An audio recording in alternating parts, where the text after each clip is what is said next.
advantage or a feature or a gameplay enhancement or an ability or feat that you get as you progress in your skills. You can actually play the game for a while as a warrior character and then decide, I want to start doing magic stuff. And in the previous games, if you really wanted to do that, you probably wanted to start over. Well, in Skyrim, you can start doing it and you suck at it at first. And then eventually, it starts affecting you more, and then you can make up that ground without throwing away however many hours of gameplay you've already done. In Skyrim, we like to say we are what you play, and it sounds like a catchphrase or whatever, but it really is true. Who do you want to be? The game is going to have some outlet for that. So on some level, we get ourselves in trouble by trying to make the ultimate fight dragons game, the ultimate be a warrior game, the ultimate mage game, and the ultimate thief game, and the ultimate assassination game, and the ultimate I'm picking plants game. You know, all of these kind of different styles we want to pay off.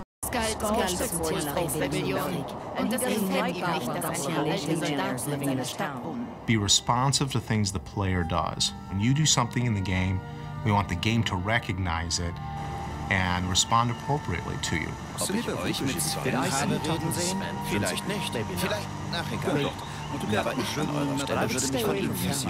How does that AI tie into a story? Like, how do I get quests from them? How do they become my friends?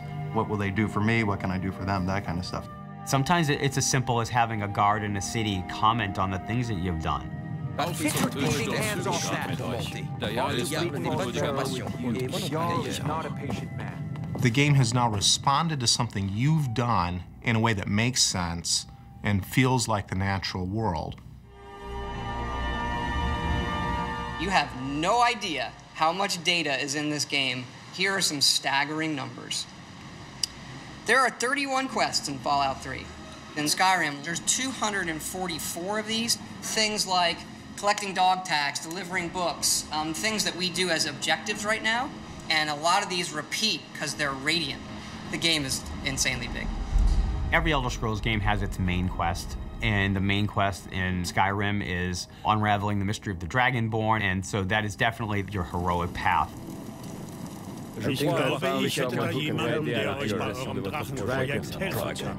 For us, when we make a good story, we know we've done it when the player is the agent. Use someone to fetch something for me.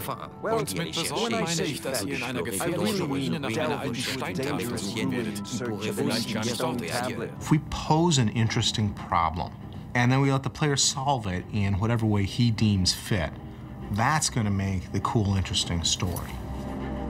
If you decide not to do the main quest, there are different quest lines. My favorite quest line is the Dark Brotherhood quest line. The Dark Brotherhood is the Assassin's Guild. They do this secret ritual ceremony to summon the Dark Brotherhood. And when you join the Dark Brotherhood, you're one of the guys who shows up and goes, who do you need killed? What do you need? I just think that's just really awesome. We have this open-ended simulation. The games sort of offer this word sort of redemption, where, okay, I'm gonna play as a bad guy and do all this bad stuff. I'm gonna join the Dark Brotherhood and, you know, maybe join the Thieves Guild and do scummy stuff. You know what? Then I'm gonna do the main quest, which is more honorable. And then because you're put in these situations where you're sort of the good guy, you start to feel like that.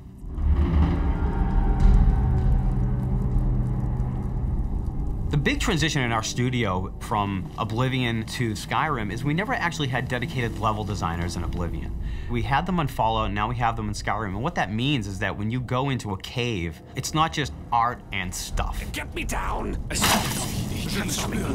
I can feel it. And before, we did it in a very compartmentalized way, and you would see lots of the same rooms, but we took it a step further this time and made a whole bunch of free pieces so that every single dungeon is a completely different experience. In total, we have around 310 or 15 spaces.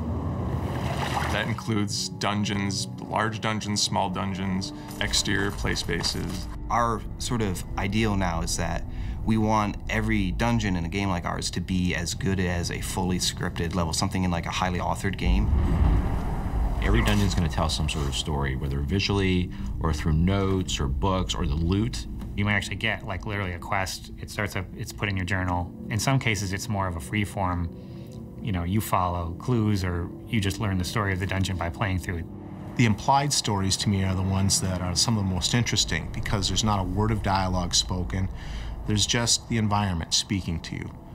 So you go in, you see a body laying on its back with an empty bottle clasped in its claw and bottles in its mouth. He's just laying there.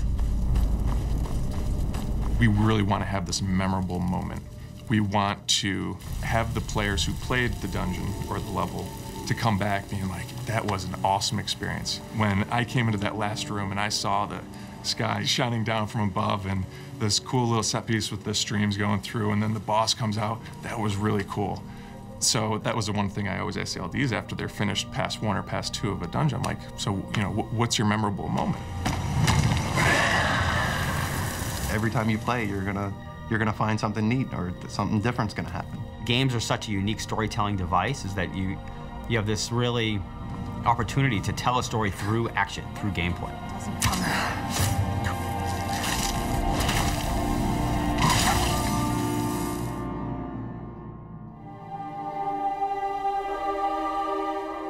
Character animation is something we really wanted to improve upon from our previous games. There are thousands of animations for the players and NPCs alone, not to mention all of the animations for all the creatures. The challenge to making a character in the game, an NPC, feel like they're real and like they're really there is a tough nut. And part of that is because you and I see people every day. We are intimately versed in what a real person is. This is not a mystery to us.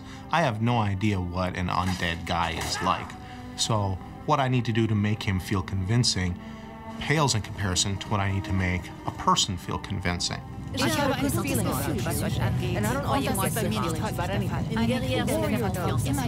anything. Despite advances in our technology, despite growth in our animation team, our own internal demands to raise the bar has made that time to get even a simple character longer than it has in past projects. The biggest challenge, I would say, is to create a pretty wide-ranging assortment of characters and yet keep them within a normal realm, using as few assets as possible and dealing with any kind of technical issues. It was definitely quite a challenge. The fun times we have are usually the mocap sessions. So you're gonna be the stabby. I typically put Dennis through some pretty painful posing and whatnot, so the next day he'll have like a tough time like moving around. Mocap ready, and action.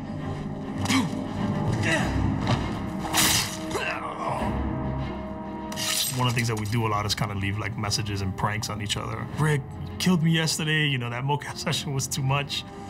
And action.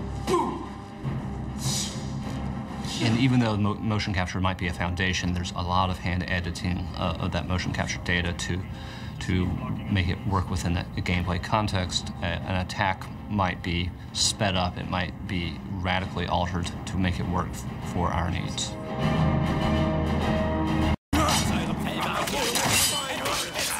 I think the best NPCs, you can tell a lot about them from the voiceover. I've been thinking.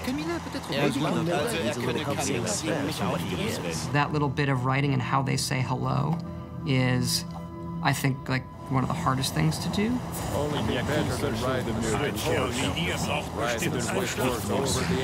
You know, in Oblivion, we had like 12 actors, and that was one of the complaints is you walk in Oblivion and you hear a lot of the same voices. So for Skyrim, we want to definitely improve on that dramatically, and we're talking dramatically, like night and day.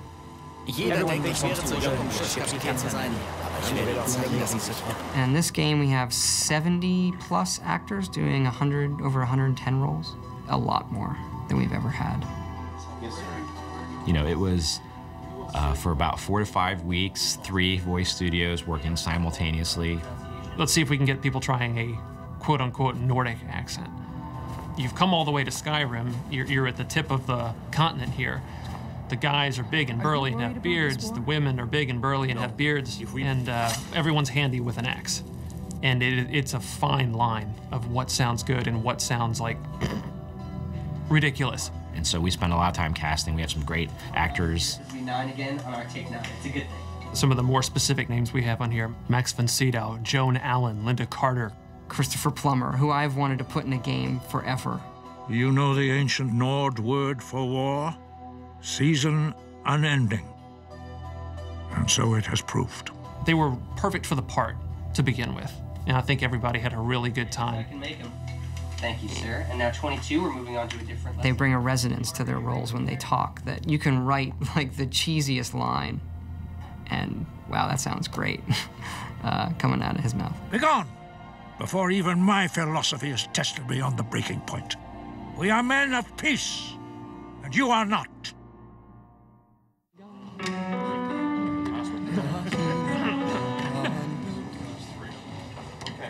So any questions on the pronunciation? Let's try it. 5, 6. I had this idea that the music for Skyrim would be the Elder Scrolls theme, but sung by a barbarian choir. So I called Jeremy Soule, who does our music. I mean, this is in 2006. Jeremy, I hear the Elder Scrolls theme as sung by a barbarian choir. Okay, how are we gonna do that? I don't know. You know, what are they singing? They're singing this song in the dragon language to the theme of Elder Scrolls. Or do you want a solid break right here? Let's go ahead and carry it. His work on the main theme of the game set the tone for the rest of it. And eventually we went out to Los Angeles to Sony's scoring stage, and then had just a fantastic choir and choir director. Settle. And the choir was only made up of about 30 people.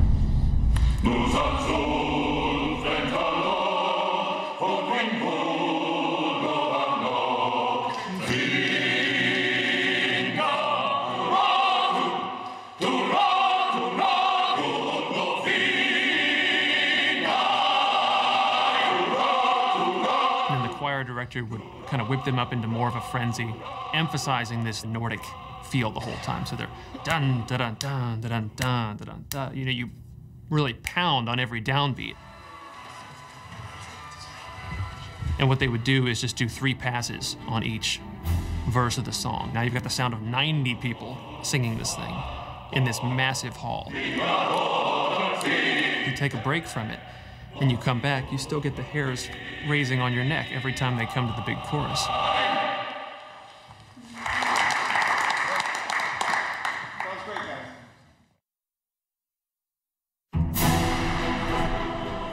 We don't script the music too heavily to where we're trying to match every moment that the player is doing or anything like that. And it has a weird way of justifying itself to you. You feel like this big sweeping score as I'm rounding this bend and seeing this mountainous valley view is playing for you.